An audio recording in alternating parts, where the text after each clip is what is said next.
Olá, Computer Boys and Girls. Venho aqui comentar Contato, tanto o livro quanto o filme, comparar o livro e o filme esse filmaço sensacional dos anos 90, 1997, e esse livro interessantíssimo do Carl Sagan. Na minha opinião, o filme Contato foi muitas vezes tentado em Hollywood, agora Hollywood tentou fazer de novo com DAD, Interestelar, A Chegada, são vários filmes que tentam ser Contato e falham miseravelmente. Contato ainda é superior a eles. E contar aqui um pouquinho do que eu achei da leitura do livro, de reassistir o filme, que reassisti essa semana, e no clube do filme, que eu tenho toda semana, quiser participar, aliás, é só ir no Apoia-se, você participa, a gente debate sempre um filme inteligente toda semana. Forneço filme, a gente debate, um grupo inteligente, às vezes os filmes que não estão disponíveis em streams, é difícil achar. Vem participar do grupo que a gente assiste. E essa semana foi o debate do Contato, terminou o ciclo de filmes Ataque Alienígena e falamos dele. Bem, para começar, o livro do Carl Sagan é cientista e divulgador científico, ficou muito famoso com a série Cosmos, lá dos anos 80. E escreveu esse livro em 85, originalmente era para ser um roteiro já. Ele já escreveu como roteiro no começo dos anos 80, final dos anos 70, começo dos anos 80. Não rolou o filme lá naquela época, e aí ele lançou o livro em 85. O livro conta a história do primeira mensagem que recebemos das estrelas. Recebemos uma mensagem do espaço, que na verdade é uma transmissão nossa que a gente jogou para o espaço, humana, e que o espaço retorna para nós. E aí, lá na história de 85, o governo americano e o governo soviético encabeçam uma equipe de cientistas para tentar decifrar essa mensagem. O filme é centrado na doutora Ellie, agora eu não lembro o sobrenome da Ellie. Ela é a radioastrônoma que escuta a mensagem dos alienígenas e tenta decifrar.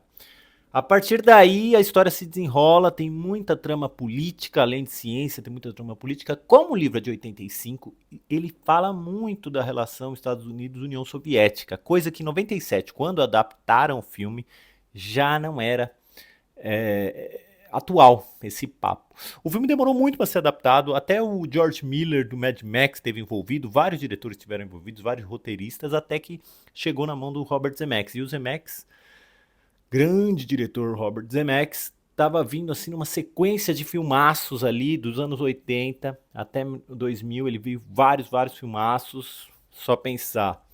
Tudo por uma Esmeralda, trilogia de Volta ao Futuro, Uma Cilada para Roger Rabbit, A Morte lhe Cai Bem, que é um filme maravilhoso, só que na época foi um fracasso de bilheteria. Forrest Gump, ganhou todos os Oscars. Aí ele vem com Contato. Sensacional, que na minha opinião até superior a Forrest Gump, e em seguida ainda vai fazer Náufrago, que é a grande obra-prima do Robert Zemeckis. E aí ele adapta, e grande parte do roteiro, apesar de ser inspirado aqui, muda bastante coisa e melhora, na minha opinião, melhora muito algumas opções do livro.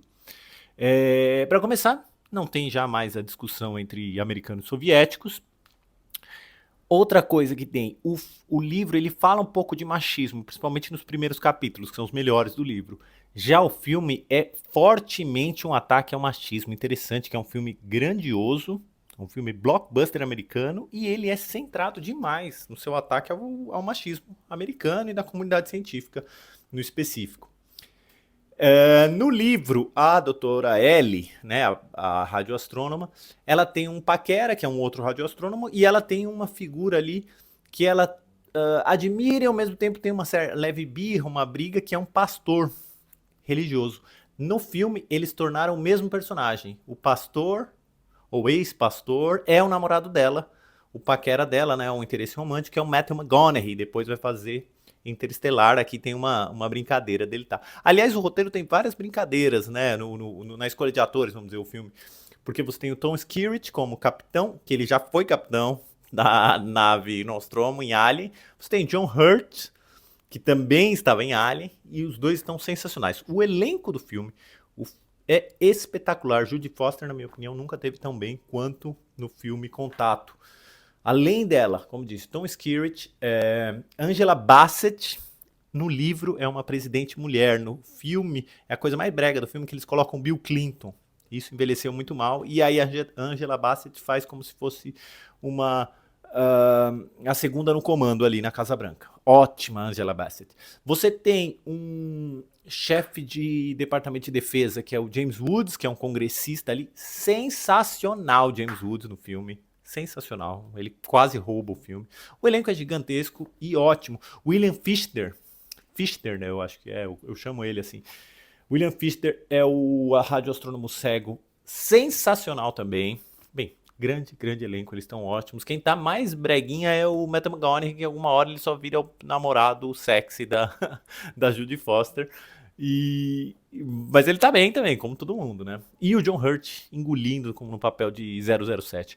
Um amigo meu, quando a gente fez no debate do clube do filme, uma aluna, amiga, né, participante do debate, a Cris, ela falou uma coisa sensacional. Ela falou o quanto esse filme todo não é muito metalinguístico, porque no filme ela faz uma viagem, né, espacial, tem todo o experimento científico, e aí o desenvolvimento científico lá é muito patrocinado pelo John Hurt, que é um bilionário excêntrico, meio o vilão do 007.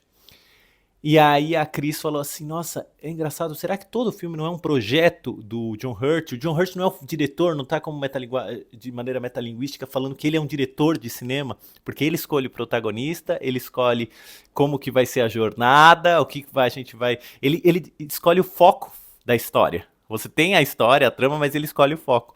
E o James Woods, que é o congressista que ataca o projeto, ele seria o crítico de cinema. Que aí termina o filme, né, na última parte do filme, tem um congresso para discutir a validade ou não da construção da máquina alienígena.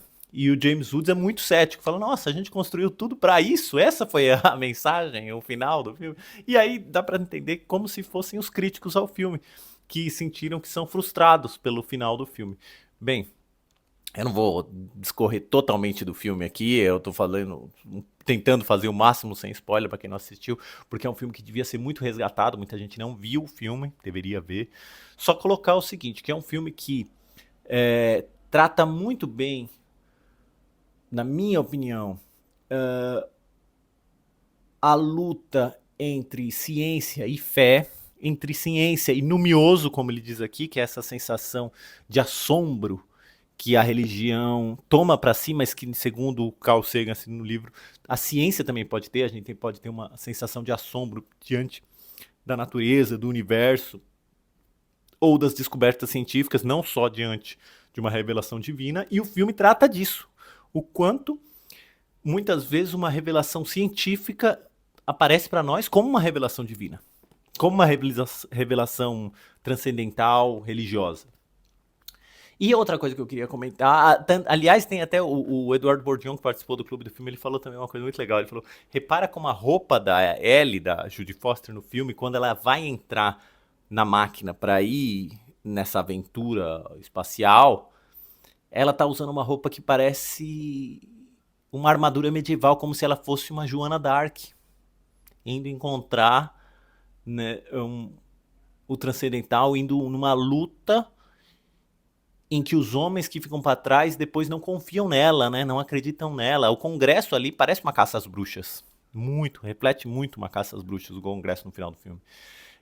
Adorei essa ideia, né? A roupa dela como de Joana d'Arc.